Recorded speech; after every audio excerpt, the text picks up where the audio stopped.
जिस तरह से एक बहुत बड़ा स्कैम कल मंजर आम पे आ गया, क्रिकेट स्कैम। साथियों, सभी जानते हैं कि इससे पहले भी जम्मू कश्मीर में बहुत बड़ा क्रिकेट स्कैम हुआ था, जिसमें चलो कुछ लोगों को क्लीन चिट मिल गई है, लेकिन उससे जम्मू कश्मीर की जो स्पोर्ट्स इंडस्ट्री है उसको बहुत बड़ा धक्का लगा, खासकर क्रिकेट सेक्टर। जबकि आज कश्मीर का बच्चा, जम्मू का बच्चा अपना फ्यूचर इसी गेम में देखता था, और कश्मीर के बच्चों की भी चाहत थी कि मैं विराट कोहली बन जाऊं, मैं शुभमन गिल बन जाऊं।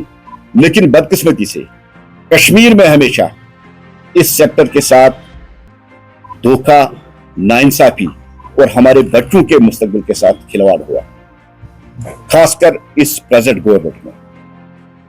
जो मैंने कहा कि पहले भी स्कैम हुआ था, तब भी नेशनल कॉन्फ्रेंस की गवर्नमेंट थी और आज भी नेशनल कॉन्फ्रेंस की गवर्नमेंट है।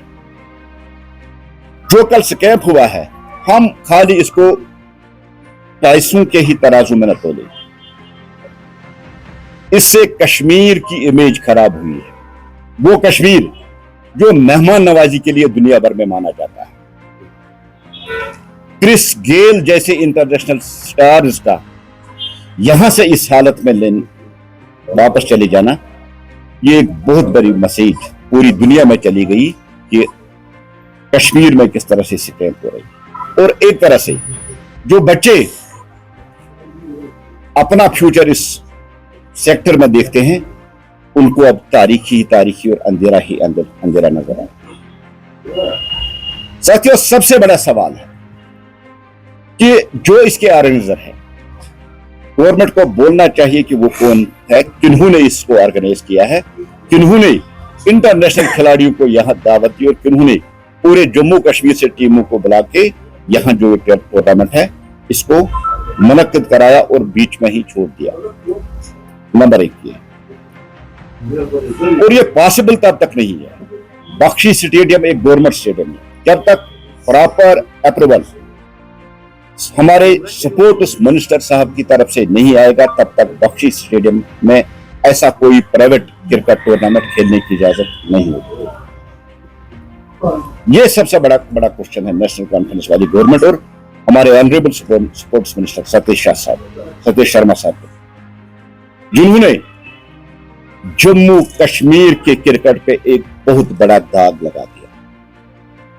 याद होगा पिछली बार एक बहुत बड़ी प्रीमियम लीग यहां हुई थी, जिसमें इंटरनेशनल खिलाड़ियों ने यहां पार्टिसिपेट किया और बड़ी सक्सेसफुली उसको कंक्लूड करके एक मैसेज दी गई थी कि जम्मू कश्मीर में हालात भी ठीक है और जम्मू कश्मीर का जो क्रिकेट है इसका स्कोप अब दुनिया भर में है।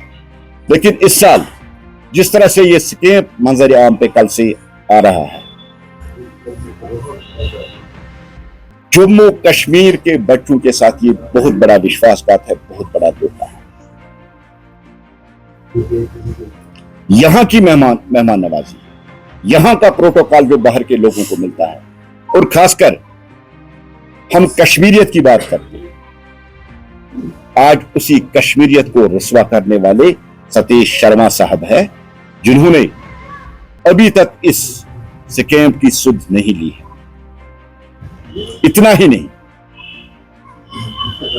पूरे जम्मू कश्मीर से क्रिकेट खिलाड़ियों को बुला के एक नई होप, एक नई उम्मीद उनमें जगाकर आज उनको बीच रास्ते में छोड़कर वो जो ऑर्गेनाइज कर रहे थे इस क्रिकेट टूर्नामेंट को, वो यहां से भाग गए और एक नेगेटिव मैसेज पूरी दुनिया को दे दी। अब एक ही सेक्टर हमारा बचा था, टूरिज्म सेक्टर तो पहले ही खराब हो चुका था, हॉर्टिकल्चर सेक्टर सैलाब की वजह से। अब बच्चे विराट कोहली बनना चाहते थे, शुभमन गिल बनना चाहते थे, ऐसे खिलाड़ी बने, लेकिन जम्मू कश्मीर की इस गवर्नमेंट ने आज वहां भी उनके उस मुस्तकबिल और उस फ्यूचर पर फुल स्टॉप लगा दिया। और हजारों बच्चे जो खेल के मैदानों में एक मैसेज पूरी जम्मू कश्मीर के आवाम को देखते हैं कि हमें ड्रग्स को छोड़ के, हमें दूसरी जो बुराइयां यहां चल रही थी जैसे आतंकवाद, जैसे स्टूल पल्टिंग, उन चीजों को छोड़ के हमें फिट इंडिया और हिट इंडिया के नरेंद्र मोदी जी के मॉडल को आगे चलाना है, उसको भी एक बहुत बड़ा धक्का लगा। हमने JKCA से कंफर्म किया, उनको इस टूर्नामेंट के बारे में कोई इंफॉर्मेशन नहीं है और ना उनका इसमें कोई रोल है। हमने BCCI से वहां को भी हमने अप्रोच किया और वहां भी यही जवाब मिला कि हमारा इसमें कोई रोल नहीं। लेकिन ये स्कैमर कौन थे, ये घोटालेबाज कौन थे जो यहां से अरबों अरबों करोड़ों रुपए भागते? यहां जो ग्राउंड्समैन थे, यहाँ के जो अंपायर थे, यहाँ के जो वो गाने बजाने वहां थे, उनके साथ उन्होंने विश्वासघात करके जो मेहनत की कमाई उनकी थी उसको भी हड़प करके यहां से भाग गए। और सबसे बड़ी बेइज्जती जो इंटरनेशनल क्रिकेट को हुई है कि सुपरस्टार दुनिया भर के क्रिकेटर जो यहां आए थे, उनके होटलों को जहां वो रुके थे वहां फोन उनको किया गया कि उनको जबरदस्ती होटल से बाहर निकाला गया। ये एक गलत मैसेज पूरी दुनिया में चली गई।